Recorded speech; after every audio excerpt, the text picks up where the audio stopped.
Hello all of you, welcome back to my channel. मैं आज आप लोगों के लिए लेकर आ चुकी हूँ एक कलेक्टिव रीडिंग जिसका टॉपिक रहने वाला है ईश्वर आपको क्या संदेश देना चाहते हैं, क्या डिवाइन मैसेजेस हैं, क्या आपके एंसेस्टर स्पिरिट्स आपको गाइड करना चाहते हैं। तो हम यहाँ पर आपके लिए यही मैसेजेस देखेंगे।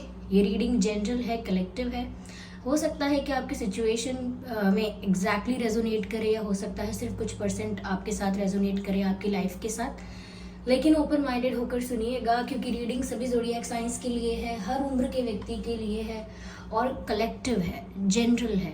ज़बरदस्ती अपने आप को फिट इन मत कीजिएगा, लेकिन ये डिवाइन स्पिरिट्स गाइडेंस है, डिवाइन गाइडेंस है। तो अगर आप इस वीडियो तक पहुँचे हैं तो डेफिनेटली इसमें आपके लिए कोई मैसेज है, तभी आप इस वीडियो तक पहुँचे हैं। Okay, if you are watching this video then there is a message for you. देखते हैं स्पिरिट्स आपको क्या गाइड कर रहे हैं। Fire dragon, white gold dragon from Lyra. Interesting. Or should I place it here? Okay. So we have the white golden dragon and the fire dragon,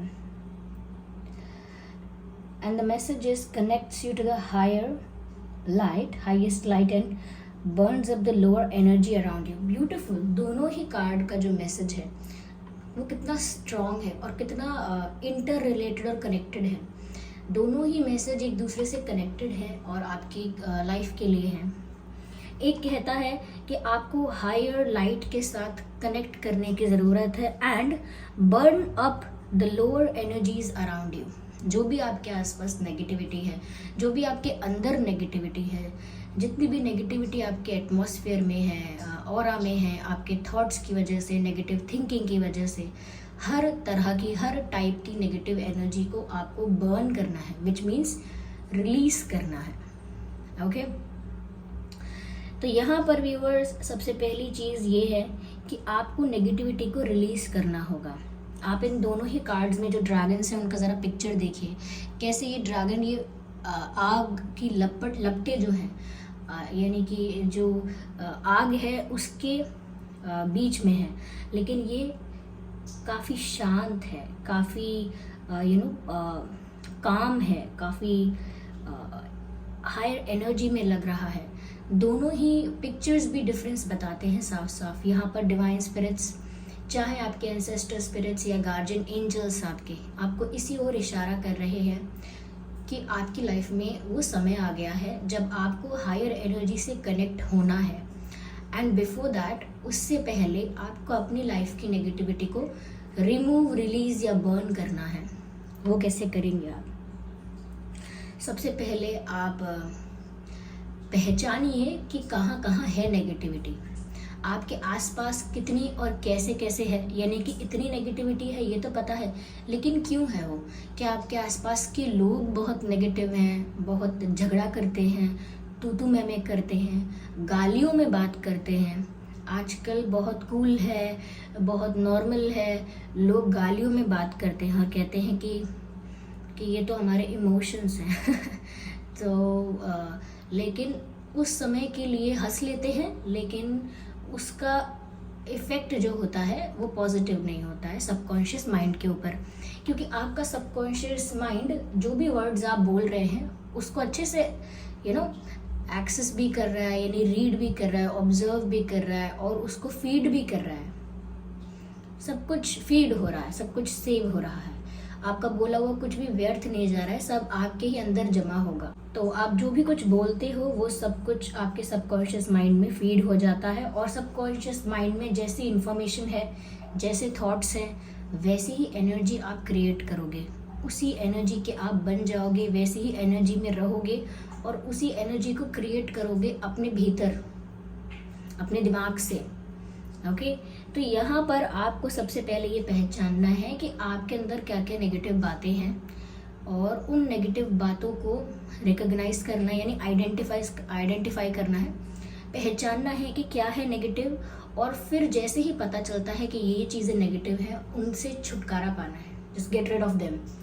यहाँ पर ऐसा लगता है कि आपके आसपास भी कई लोग ऐसे हो सकते हैं जो गलत बोलते हैं, करते हैं, झगड़ा करते हैं, आपको प्रोवोक कर देते हैं। आप भी विवश हो जाते हैं कि मैं फिर करूँ तो करूँ क्या, अब शब्द ना बोलूँ, गलत ना सोचूँ, कुछ भी गलत ना करूँ, ऐसा मैं कैसे करूँ जब मेरे आसपास का माहौल ही इतना ज़्यादा झगड़ालू है, इतना ज़्यादा नेगेटिव है, इतना ज़्यादा कॉम्पिटिटिव है। और आप कह रही हैं कि स्पिरिचुअल हो जाओ, या मेरे स्पिरिट्स गाइड कर रहे हैं मुझे कि मैं कहीं ना कहीं नेगेटिविटी को अपनी लाइफ से हटाऊं। मैं कैसे हटाऊं जबकि मेरा जीवन ही उसमें चल रहा है, ऐसे ही एटमॉस्फेयर में चल रहा है। तो व्यूअर्स देखिए, यहाँ पर आपके आसपास की नेगेटिविटी को खत्म किया भी जा रहा है, बट जितनी जल्दी आप अपने अंदर की नेगेटिविटी को खत्म करेंगे वैसे ही आप रिजल्ट देखेंगे कि आप उस सिचुएशन को इतने अच्छे से टैकल कर सकते हैं बिना खुद को नेगेटिव फील करवाए। यानी कि दूसरे अगर नेगेटिव हैं तो उनके साथ डिस्टेंस कैसे मेंटेन करना है एनर्जेटिकली। आप किसी के साथ काम करते हैं, किसी कलीग के साथ काम करते हैं, अब अगर वो नेगेटिव है, नेगेटिव माइंडसेट का है, तो अब उससे दूर भागकर तो कहीं काम नहीं करने लगेंगे, लेकिन उसकी एनर्जी से अफेक्ट नहीं होना है। और वो कैसे होगा कि जब आप अपने अंदर से बहुत पॉजिटिव हो जाओगे, जब आप अंदर से बहुत प्योर हो जाओगे, तो आपका जो ऑरा है वो इतना पॉजिटिव हो जाएगा, इतना प्योर हो जाएगा कि एक शेल बन जाएगा। आपका जो पॉजिटिव ऑरा है उसका एक शेल बन जाएगा और उसके अंदर कोई भी नेगेटिविटी एंटर नहीं करेगी। ओके, जैसे आपको लग रहा है आप चल रहे हैं लेकिन आपके चारों तरफ एक इनविजिबल शेल है, पॉजिटिव ऑरा का, प्योर ऑरा का, हाई वाइब्रेशनल एनर्जी का। तो अगर लोग नेगेटिव सोच रहे हैं, बोल रहे हैं, फिर वो आप तक नहीं पहुंचता है। क्यों?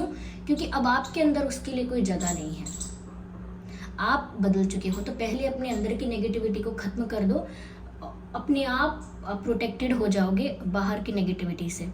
यहाँ पर मैसेज भी है, you are safe and protected, that is why यहाँ पर आपसे कहा जा रहा है कि आप तो आप जैसे जैसे खुद पर वर्क कर लोगे तो आप तो सेफ और प्रोटेक्टेड हो ही। फिर आपको डरना नहीं है कि बाहर की नकारात्मक ऊर्जा, नेगेटिव चीज़ें आप पर असर डालेंगी। हाँ, फिर नहीं डरना है आपको इतना। और मैसेज है, be determined and inspired, clear your soul pathway. That's the clear message, direct message है ये। इसमें मैं क्या आपको बताऊँ इंटरप्रेट करके, आप खुद ही सुनिए। क्लियर योर सोल पाथवे यानी कि आपकी जो सोल का पाथवे है, और पाथवे किसके लिए? जर्नी के लिए। तो आपकी सोल का जो पाथवे है, आपकी आत्मा का जो रास्ता है आगे बढ़ने का, उसे क्लियर कीजिए। उसमें जो भी नेगेटिविटी है, जो भी हर्डल्स हैं, जो भी बैगेज है, बर्डन है, उसे रिलीज कीजिए। अपने मन से तो कीजिए एटलीस्ट। जब भी लोग कहते हैं मैं उसे माफ़ नहीं कर सकता, जब भी लोग कहते हैं मैं उस गलती को या उस गलत चीज़ को मैं कभी भूल नहीं पाऊंगा, उस दर्द को कभी नहीं भूलूंगा, उसका गलत किया हुआ हमेशा याद रखूंगा, वो अगर इसलिए कह रहे होते हैं कि ताकि मैं कभी गलती दोबारा ना करूं तो चलेगा। लेकिन कभी कभी लोग इतने ज़्यादा अटैच हो जाते हैं उस पेन से, उस दर्द से, कि वो एक रिवेंजफुल वे में कहते हैं या एक हेट्रेड में कहते हैं, हेट में कहते हैं कि मैं कभी नहीं उसको माफ़ कर सकता, हो ही नहीं सकता। तो जब हम कहते हैं कि हम किसी को माफ़ नहीं कर सकते तो हमें क्या लग रहा है? हम सामने वाले को पनिश कर रहे हैं या सामने वाले के लिए कुछ गलत हो रहा है उसमें? नहीं। जब हम कहते हैं कि हम किसी को माफ़ नहीं कर सकते तो उसमें पूरा नुकसान, 100% नुकसान हमारा होता है। हमारी ज़िंदगी का महत्वपूर्ण टाइम, इम्पॉर्टेंट टाइम बीत जाता है ऐसी चीज़ें सोचते सोचते, जब हमारी लाइफ में काफ़ी कुछ प्रोडक्टिव होता अगर हम इस बारे में ना सोचते। तो इसीलिए अपनी सोल का जो पाथवे है उसे क्लियर कीजिए, अपने मन को साफ करके। जैसा मन आपका रहेगा वैसे ही आपकी एनर्जी रहेगी, जैसी आपकी एनर्जी है वैसा ही आपका ऑरा है। जैसा आपका ऑरा है उतना ही प्रोटेक्टेड और सेफ आप हैं। जितना क्लीन और जितना हाई वाइब्रेशनल एनर्जी में आप रहेंगे उतना प्रोटेक्टेड रहेंगे। तो पहले तो ये ज़रूरी है, ये अपनी लाइफ में फटाफट कीजिए।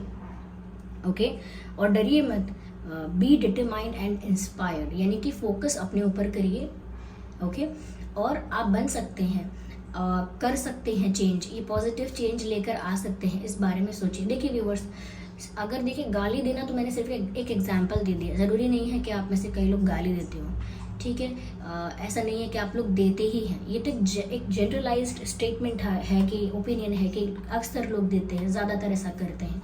इट्स नॉट अबाउट कि आप ऐसा ही करते हो। लेकिन अगर हम इसी एग्जाम्पल को भी लेकर चलें तो भी आप सोचिए कि जब बचपन में नहीं दे रहे थे गाली लोग, तब भी ठीक ही था लाइफ, ओके। और उसके बाद भी नहीं दे रहे तब भी ठीक ही था। देने लगे तो भी कुछ कुछ बहुत कूल या बहुत ज़्यादा कुछ रिस्पेक्टफुल कुछ नहीं कर दिया। और अगर बंद कर दी देना, तो फिर उसके बाद अगर देने के बाद बंद किया है तो फिर अपनी पीस के लिए किया है, अपनी शांति के लिए किया है। इसीलिए constructive criticism and all it's all fine, लेकिन अब शब्द नहीं बोलना किसी को, मन से भी नहीं बोलना। अभी मटेरियलिस्टिक लाइफ में क्या होता है, हमारे वर्ल्ड में क्या होता है कि जब तक किसी ने कोई एक्शन लेकर गलत काम नहीं किया तब तक उसे गलत नहीं मानते, क्योंकि उसने कोई गलत एक्शन नहीं लिया। लेकिन स्पिरिचुअल वर्ल्ड में अगर आप देखेंगे तो मन से गलत सोचा हुआ भी एक गलत कर्म होता है। यस, अगर आपने मन से किसी के लिए गलत सोचा, ईर्ष्या की, गुस्सा मन में सोचा किसी के लिए, अब शब्द मन में ही बोल दिए कि चलो इसे कौन सा सुनाई दे रहा है, तो आपको रियल वर्ल्ड में यानी इस 3D वर्ल्ड में तो उसके लिए कोई पनिश नहीं कर सकता या उसके लिए आपको ब्लेम नहीं कर सकता, दोषी नहीं ठहरा सकता। लेकिन कर्म में तो ऐड हो गया, बैड कर्मा में तो ऐड हो गया। तो उसी प्रकार यहाँ पर ऐसा है कि आपको खुद को स्वच्छ रखना है, ओके। यस, यहाँ पर जैसे जैसे आप इस ट्रांसफॉर्मेशन से गुजरेंगे और अपनी सोल के पाथवे को जैसे जैसे आप क्लीन करते जाएंगे, ये जो वाइट गोल्ड ड्रैगन है, यहाँ ये जो मैसेज है यहाँ तक पहुँचेंगे, that then you will be able to connect to the higher light. क्योंकि जब तक किसी की आंखों के आगे बहुत सारे पर्दे हैं, तो एक पर्दा हटाएगा, 2 पर्दे हटाएगा, फिर तीसरा हटाएगा, तब जाकर ही उसे रोशनी नज़र आएगी कि रोशनी है कहाँ, ओके। या एक के बाद एक दरवाजे हैं, एक के बाद एक लेयर्स हैं, सबको ओपन करते करते जाओगे, तब जाके एंड में रोशनी तक पहुँचोगे, ओके। तो यहाँ पर जैसे ही आप इस क्लेंजिंग के और डिटॉक्सिफिकेशन के, it is a detoxification process, जहाँ पर नेगेटिविटी को रिलीज़ कर रहे हैं, जो अच्छा है उससे अपने अंदर ही रख रहे हैं, और जो अच्छा हमारी लाइफ में होना चाहिए उसके लिए स्पेस क्रिएट कर रहे हैं। ये तो दिवाली की सफाई जैसा है, ये एक एग्जांपल दे रही हूँ। दीपावली में लोग सफाई करते हैं, जो भी क्या कहते हैं उनको नहीं चाहिए होता, अनवांटेड है, ये ख़राब है, जो चीज़ें बहुत पुरानी हैं, एकदम कबाड़ा है, कचरा है, जो भी है, उसे अलग अलग तरीके से जैसे जैसे कर सकते हैं उसे अपने घर से बाहर करते हैं। उस नेगेटिविटी को, उस नेगेटिव चीज़ को, उस पुरानी उस चीज़ को जो जिसमें कहीं ना कहीं उनको लगता है कि अब ये ख़राब है, पुरानी है, इससे कुछ अच्छा नहीं होने वाला, ये यूज़फुल ही नहीं है अब, तो उसको घर से बाहर करते हैं। और जो अच्छा है उस सफाई में उसको संभाल के वापस रखते हैं कि नहीं, ये तो अभी काम आएगा, ये तो अभी अच्छी स्टेट में है, ओके। ये तो बहुत इम्पोर्टेंट है, अभी ये तो चलने वाला है सालों साल, तो उसको रखते हैं संभाल के। और फिर जितना स्पेस बचा है वो स्पेस मेंटेन करते हैं कि अब दीपावली पे कोई नई चीज़ लाएंगे, कोई नया फर्नीचर, कोई नया कोई भी नई चीज़, एग्जाम्पल कुछ भी ले लीजिए, कुछ भी नया लेकर आएंगे हम, तो उसको यहाँ पर सजाएंगे, यहाँ रख देंगे, अच्छा लगेगा। तो उसके लिए स्पेस क्रिएट करके जाते हैं कि अभी ये लेंगे, वो खरीदेंगे, तो उसको यहाँ रखेंगे, तो स्पेस क्रिएट करते हैं। तो बस ये इसी तरह से है कि डिटॉक्सिफिकेशन प्रोसेस में नेगेटिविटी को लाइफ से निकालना है, जो लाइफ में अच्छा है उसे अपने पास रखना है, और बाकी जो और अच्छा आपकी लाइफ में होना चाहिए या आपको करना चाहिए, जो या फिर आपके लाइफ में आना चाहिए अच्छा बदलाव, उसके लिए स्पेस क्रिएट करके रखना है कि कल को अच्छाई आएगी मेरे घर में, यानी कि मेरे अंदर, मेरे अंतर्मन में अच्छाई आएगी, पॉजिटिविटी आएगी, तो यही रहेगी। इसके लिए ऑलरेडी स्पेस है। अगर सब कुछ पहले से ही भरा हुआ है तो अच्छाई आकर दरवाज़ा नॉक करके आपके मन का वापस चली भी जाएगी, क्योंकि स्पेस ही नहीं है, ओके। तो ये तो मुझे नहीं पता कैसा एग्जाम्पल था, लेकिन आई होप समझे होंगे आप इससे, ओके। यहाँ पर उसके बाद व्यूअर्स, आप जिस लाइट के साथ कनेक्टेड फील करेंगे, वो लाइट क्या है, वो पॉइंट ऑफ लाइट, वो ऊर्जा, वो एनर्जी, वो डिवाइन लाइट, वो है क्या, वो यूनिवर्स है, जिसको यूनिवर्स कहता है, कोई डिवाइन कहता है, कोई परमात्मा कहता है, कोई ईश्वर कहता है, उस लाइट के साथ आप कनेक्टेड हो जाएंगे। और जिसका डिवाइन के साथ स्ट्रॉन्ग कनेक्शन है, वो तो इतना प्रोटेक्टेड है कि मुझे नहीं लगता कि वो बड़े से बड़े संकट में भी डगमगाएगा कभी। तो आपको भी उस लाइट तक पहुंचना है। उस लाइट से पहले बहुत सारे लेयर्स को हटाना है, ओके। डेवलप योर कैजुअल चक्र, ओके कैजुअल चक्र, bathe in the 9th dimensional light. Okay, beautiful. कहीं ना कहीं व्यूअर्स आपको वो एनर्जी वो कॉन्शियसनेस अपने अंदर डेवलप करना है जो आपको इस डायमेंशन से बियॉन्ड सोचने का और एक्सपीरियंस करने का अलाउ करे. अभी हम 3D में हैं, 3D को एक्सपीरियंस कर रहे हैं. कैसे कर रहे हैं? टच करके, ये छुआ, ऐसे ही हम एक्सपीरियंस कर रहे हैं. या फिर ये देखा, इसकी महक हमें आती है, हमें सुनाई देता है. बस इन्हीं चीज़ों से हम इस 3D को क्या कहते हैं, ऑब्जर्व कर रहे हैं या एक्सपीरियंस कर रहे हैं. लेकिन बियॉन्ड दैट अलग अलग डायमेंशंस हैं. साइंस से देखें या स्पिरिचुअल वे से देखें, अलग अलग डायमेंशंस हैं जिसमें अगर हम अपने आप को डिज़ोल्व करना चाहते हैं. डिज़ोल्व करना तो एक एक एंड गोल हो गया, एक एम हो गया. लेकिन एंड उसमें डिज़ोल्व होने से पहले भी अगर सिर्फ हम उसे कुछ मोमेंट के लिए एक्सपीरियंस करना चाहते हैं, उसके लिए भी हमको डिवाइन के साथ, यूनिवर्स के साथ कनेक्टेड रहना होगा. तो ये मैसेजेस हैं व्यूअर्स आपके लिए. आई होप ये रीडिंग आपके लिए हेल्पफुल रही है, रिलेटेबल रही है. अगर इस रीडिंग ने आपको थोड़ा बहुत भी गाइड किया है तो वीडियो को लाइक ज़रूर करें, सब्सक्राइब करें ड्रीम टैरो चैनल को और बन जाएं ड्रीम टैरो फैमिली का हिस्सा. बेल आइकन ज़रूर प्रेस करें ताकि जब भी मैं कोई वीडियो लेकर आऊँ सबसे पहले वो आप तक पहुँच सके. ओके, चलिए फिर मिलते हैं अगली रीडिंग में. तब तक के लिए bye family, bye angels, love you all, bye, take care.